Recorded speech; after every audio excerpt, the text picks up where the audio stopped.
ପ୍ରଭୁ ଆରେ ତୁ ଆସିକି ବସିଛୁ ଚାଲ ଚାଲ ଶୀଘ୍ର ଶୀଘ୍ର ଗାଁକୁ ଫେରିଯିବା ଗାଁ ବସ୍ ପୁରା ଛାଡ଼ିଦେବ ଆରେ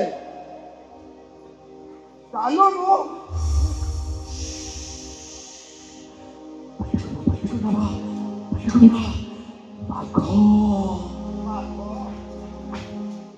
କୋଉଠି ବାଘ କାହିଁ ବାଘ ଏଇବା ମହାବଳ ବାଘ ମହାବଳ ବାଘ ଏଇବା ଆଁ?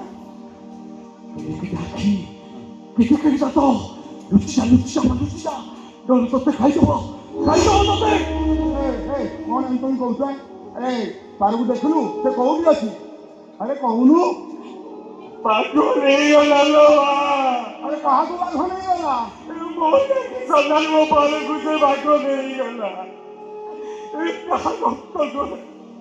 ତୋଟି କଣ କରି ରକ୍ତ ପିଇଦେଲା ଲୋ ମା। ତାକୁ ଭଲକୁ ନେଇଗଲା। କଣ ଏମିତି ଗପୁଛୁ କଣ ହେଇଛି ତୋର ମୁଁ ସତ୍ୟ କହୁଛି ଲୋ ମା। ମୋ ପାଲକୁ ସେ ବାଘ ନେଇଗଲା।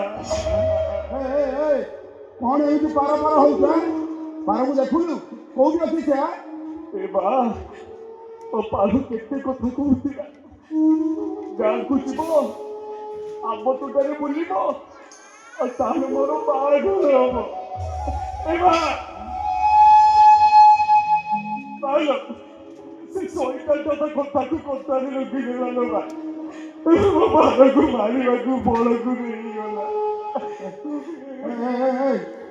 କାହାର କି ଦୋଷ କରୁଥିଲା କାହିଁକି ତାକୁ ମାରିବାକୁ ଯାଉଥିଲା ସତ କହୁନୁ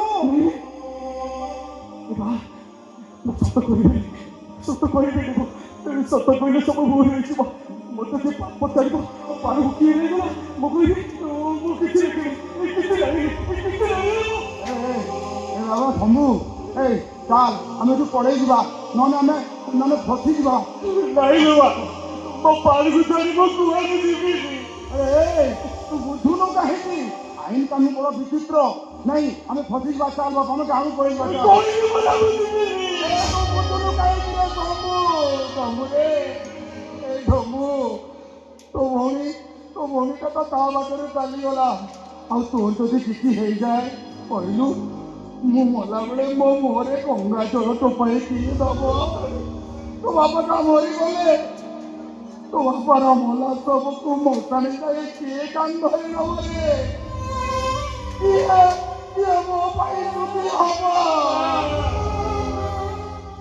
ବାବା ଆମେ ପଳେଇଯିବା ଚାଲ ଶୀଘ୍ର ପଳେଇଯିବା ଭଲ ପାଲ ତୁ କୁଆଡ଼େ ଗଲୁ?